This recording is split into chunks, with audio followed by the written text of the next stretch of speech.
Hello, my name is Connie Boston, and I am the manager of the Senior Peer Program, which is a program at West Java Guidance Clinic.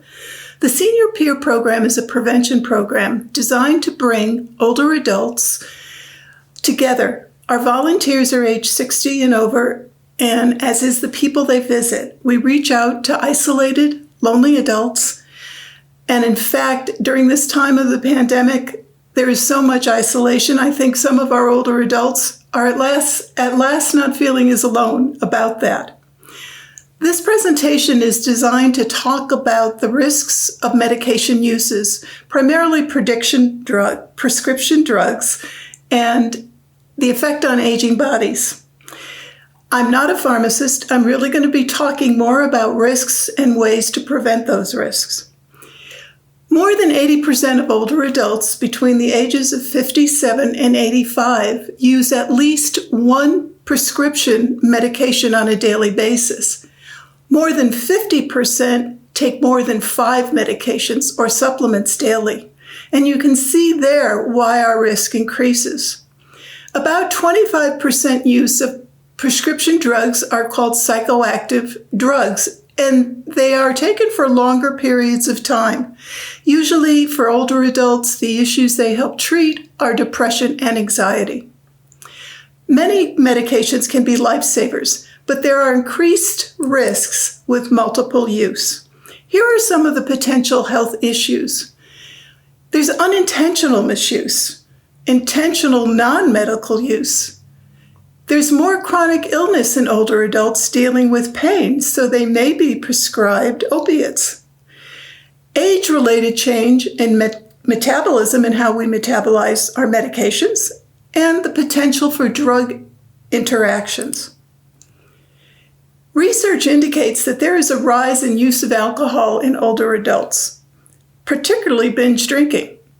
The combination of alcohol and medication misuse has been estimated to affect up to 20% of older adults. Medication interactions can also happen in combination with certain foods and supplements. Let's talk a little bit about access to prescription drugs. Prescription medication abuse among teens is at an epidemic proportion. 1 in 4 teens has admitted to taking a prescription drug not prescribed to them. Over 70% of those who abuse prescription drugs got them from friends and family. Medicine cabinets are easily accessible. This is where it's important to understand that grandchildren or other people who are visiting your home may be drug seeking, and you may be totally unaware of that. So it's wise to lock up your medications when not using them, or you have guests coming. The reasons for unintentional misuse of medications might include difficulties in reading and following prescription directions. Most of us can barely read them. Some of us have cognitive deficits. The cost of medications presents problems, and the complexity of certain kinds of drug treatment for certain illnesses. Medication management problems are different than misuse. We may be taking the wrong dose at the wrong time of day, or forgetting to take the medication, or the failure to read warning labels. Misuse of medications can include using a higher dose of medication than recommended, continuing to take it beyond the prescribed time limit, or sharing it with other people. Let's talk a minute about drug abuse in general among older adults. The spread of marijuana use and the opioid epidemic over the past 10 years have also affected middle-aged and older adults, although we typically hear about young people in that context. Prescription opioid and benzodiazepine misuse has increased older adults' risk for suicidal thoughts and accidental overdose, which often occurs with alcohol use. And keep in mind that older adults between the age of 75 and on have the highest risk of suicide of all. An interesting study was done about how older adults read warning labels. People over 50 seem to read warning labels less often than those between the ages of 20 and 29. Researchers tracked eye movements while people scanned the warning labels. Younger people actively scanned labels, while older adults sort of stared at them with a fixed gaze. All were tested following reading the labels. Therefore, those 50 and beyond did not see the phrase, "Don't take this medication and drive," etc. Older adults have more medications, and yet we're reading them less, especially with complicated dosing. So here's important things to know to prevent problems. Know what medication you are taking, why you are taking it, when during the day you take it, and what dose, how long you should take it, what side effects you should look for, what interactions can there be with other medications or supplements and herbs and food, foods and drinks, including alcohol, you need to avoid while taking medications. So here is some issues about why we react more to medication use and alcohol use. Our age brings about related changes in our body. There's a decrease in the percent of water in body weight, and this is particularly true for women. We have changes in how we digest. We have changes in liver and kidney function. We're more apt to have allergic reactions, and we're more apt to have chronic disease with multiple medications. And all of this contributes to a higher risk of interaction. Additionally, metabolism of alcohol by the liver. Alcohol is metabolized slower. Blood alcohol levels stay higher longer. Metabolism of prescription medications by liver or kidneys is slower. And mixing alcohol and medications can be deadly. Taking medications of other family members or friends can create serious problems. Drinking to cope with loss and isolation. And now is an important time to address that as we're sitting through COVID-19 epidemic. People are drinking more alcohol. Many are working at home, working remotely, and understandably more stressed and finding ways to cope better. You may find yourself drinking more alcohol, and you might find yourself having some more reactions to the alcohol. If you are, later I'm going to give you some ideas on how to assess whether that might be becoming a problem for you. Alcohol, remember, is a depressant, and even though we may feel better initially, ultimately it can increase depression because it depresses our central nervous system. Other medications, typically ones that older adults may be prescribed for anxiety, Valium, Ativan, Centrax, sleep aids,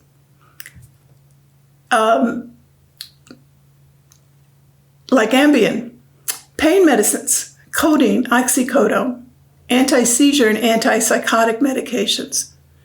Alcohol also can increase symptoms of dementia when mixed with anti-anxiety or antidepressant medications. Here are some signs about warning you about alcohol and medication problems.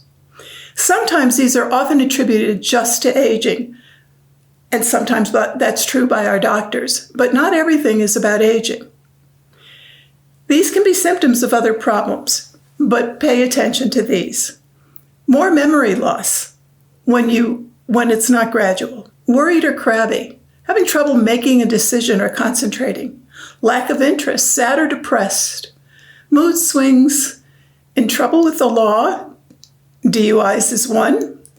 More falls and bruises and burns. This is important for older adults because we are more likely to suffer serious injuries and even fatalities with falls. More problems with incontinence, headaches, dizziness, not taking care of our hygiene, and not eating well. We may be having trouble in our relationships with family and friends. We may be thinking more often about suicide, particularly if we're depressed. And we may have an unusual response to pain. One of the other things that research has shown us is that binge drinking is on the rise among older adults. And in fact, it's risen dramatically for older women. What is binge drinking? For men, the average prevalence of binge drinking was stable from 1997 to 2014. For women, it increased an average of nearly 4% per year. Overall, women are more sensitive to the negative health consequences of alcohol. Defining binge drinking is this: 5 drinks for men and 4 drinks for women within a 2-hour period.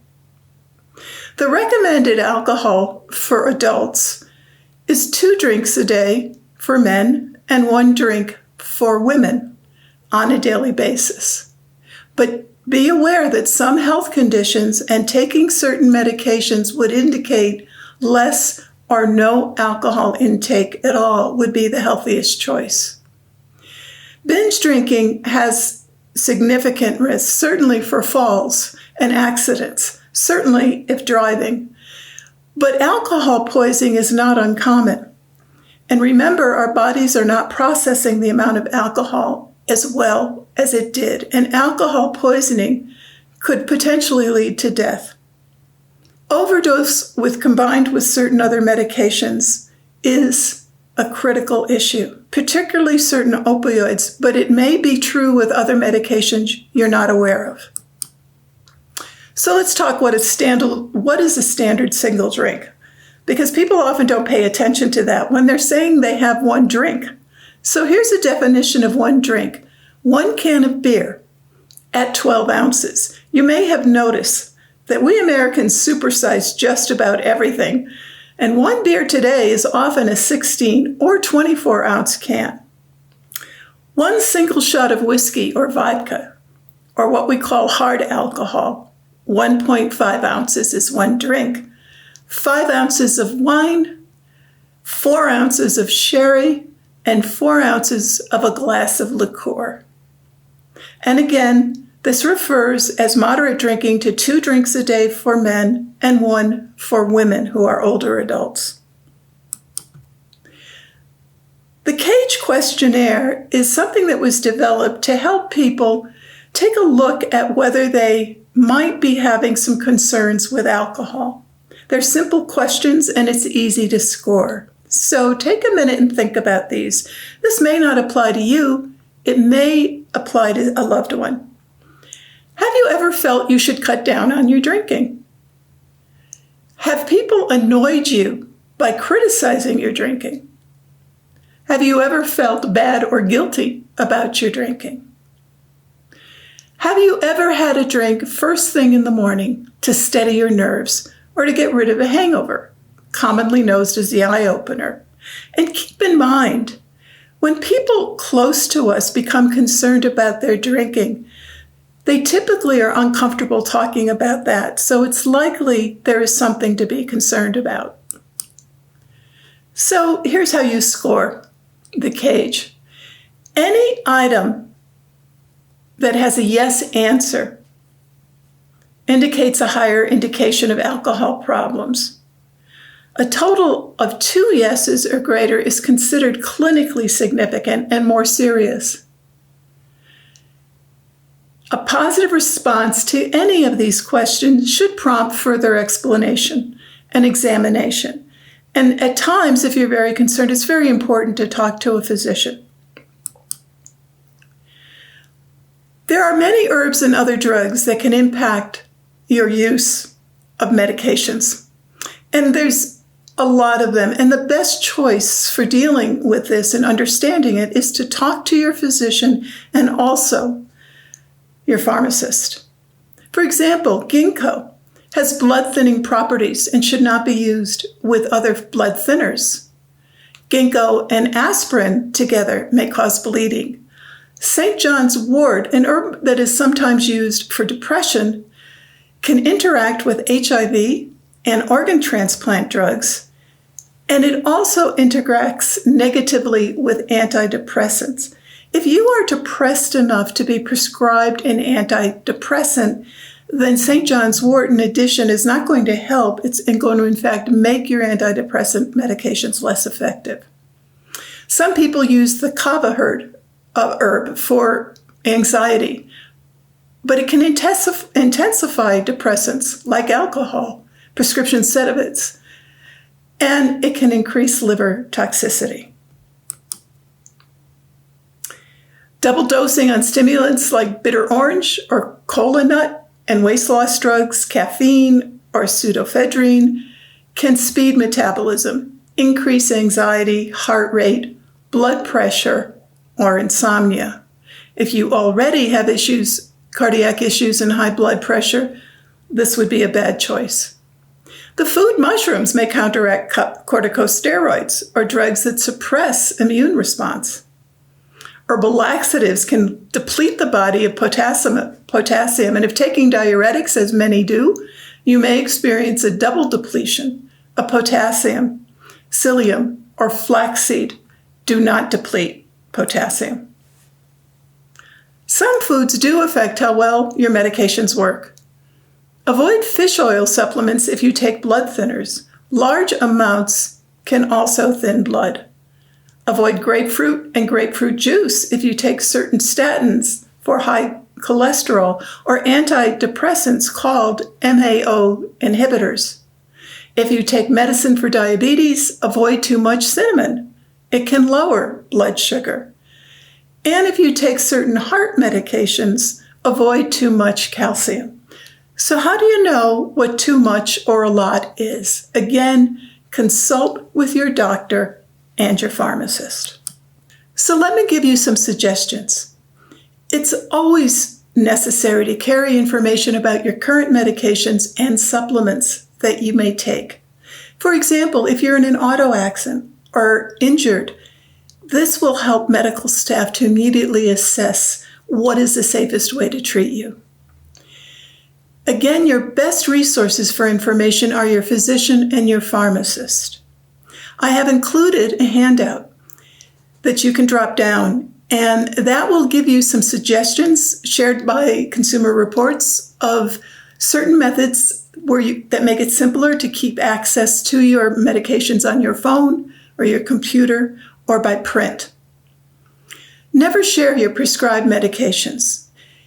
Even though a friend may have the same medication, or you think that they have your same medical problem and it might be useful to them, it could very well be dangerous for them. You do not know what their medical condition is. Make sure your medications are not easily available to visit people in your home. And also remember to dispose of all medications safely.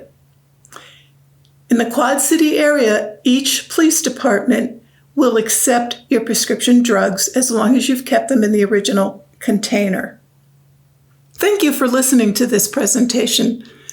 I appreciate that you want to learn more about this subject, and I hope it's been helpful. Please stay healthy. Thank you.